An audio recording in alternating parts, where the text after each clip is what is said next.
everyone. Welcome back to another episode of Adoptions from the Heart TV. I'm your host, Amanda Aliberti. As we continue the discussion about race and adoption, one particular topic that often comes up are conversations about hair and skincare within the world of transracial adoption.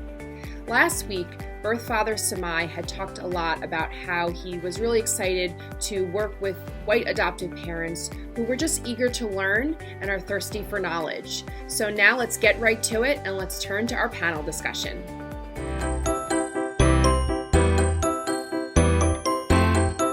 Well, and as soon as you said the phrase thirsty for knowledge, I immediately thought of you, Lynn. After she was placed with Aaliyah, she would constantly check in with me because she doesn't have a relationship right now with her birth family. And she is so open to wanting that. But she would check in with me regularly because she was really thirsty for knowledge, exactly what Samai is saying. She wanted those resources. She wanted to hear, particularly from Black birth parents. And she kept asking me, Amanda, is there any way that I can connect with them? Because she really wanted to learn more about what can she do within her own family. So Lynn, can you maybe touch on a little bit of those conversations we would have and, you know, what you'd like to say to some of our birth parents? Yes. I was mostly concerned with having a daughter, how to do her hair and take care of it, and where to go, what to do. And I found some social media sites, but I thought I want someone in person, and, you know, for Aaliyah to connect with, and myself as well. I'm really happy to have this group start because with all that's going on in society right now, it's very important as we navigate trying to parent to begin with, let alone parenting a child from another race. It's nice to have a place to go and talk to for information where you can feel comfortable asking a question. So it's nice to have people to connect with. Yeah, absolutely. Thank you, Lynn. Thank you.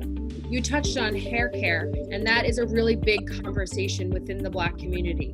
Yeah. And, you know, people, I see you all laughing. People sometimes they laugh about it, but it really is an important piece. Yeah. And I know particularly natural products.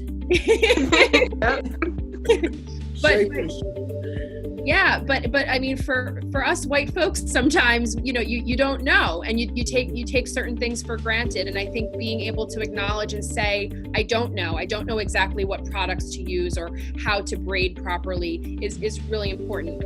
And I want to kind of take it over to Christy for a minute, because Christy particularly has done a phenomenal job in the conversation of hair care with her daughter. Do you want to talk a little bit, Christy, about the steps you've taken to try to embrace that with Reagan? Yeah, I mean, I think some of it's hard because I have my two older boys, they're older.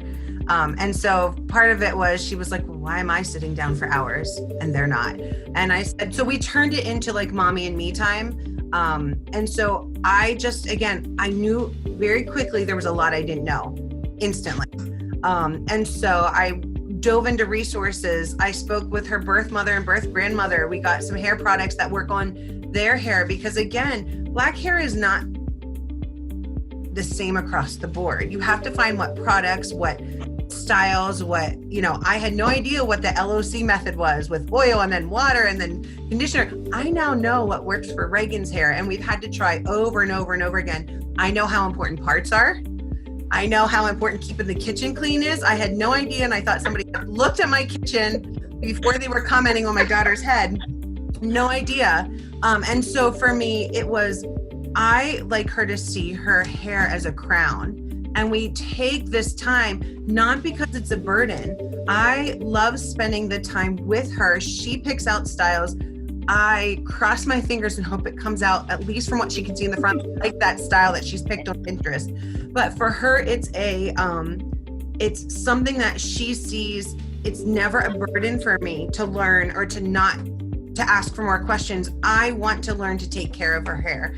And that just begins, again, it's a crown. I want her to be proud. I want her to feel like, while it's different than the rest of the families, it's equally important. And so I think researching, going out and putting yourself in places that you feel uncomfortable, because that's the only way you learn. And people, when they can tell I'm trying, when we're stopped by the Black community, you know, in grocery store, wherever before COVID we were publicly, people can see I'm trying and I'm willing to listen and learn. And it's been a great experience of trying to learn.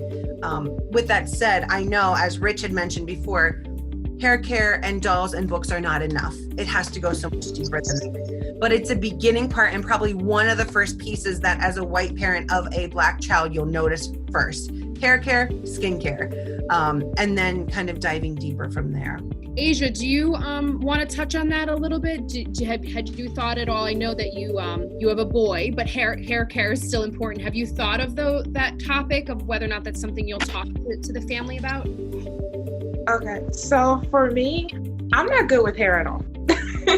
And at all. So I rely on ponytails and other people. So like, I'm not good with my hair. So I think it's not necessarily as, you know, you have to know exactly what to do. Is you ask. You guys have checked social media, books and things like that, and you feel like that's not enough, which is true, but you have to, you know, go to people who do know. And the fact that you're open and willing to learn and try and talk to your children, that is going to definitely stick them way down the line. And even as a Black person, going to my mom doesn't know how to do hair either. But I can still remember in my childhood, the fact that she would take me to a hairdresser and things like that. So I was able to even get out of my own family and learn about other cultures and from other races, as well as my own culture from other people. So that definitely made a difference.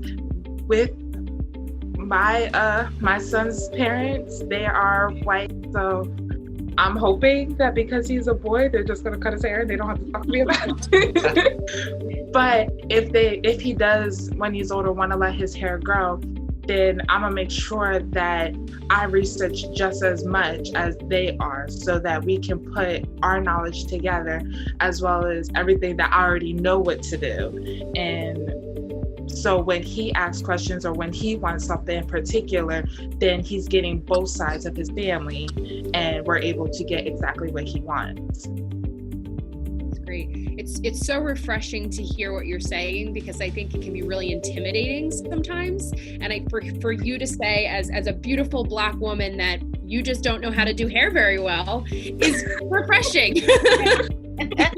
Because, you know, sometimes people just assume that you as the white person, or you as the Black person, or you as the Asian person take on that whole stereotypical, you know, piece to the community. And that's not always true. So for you to say that, Asia, really just like breaks down that wall, and makes us feel a little less cautious and anxious that, you know, we're doing something wrong. Type of thing. So that's great to hear. Thanks so much, guys. Please make sure you continue to tune in this season on Adoptions from the Heart TV as we continue these discussions about race and adoption.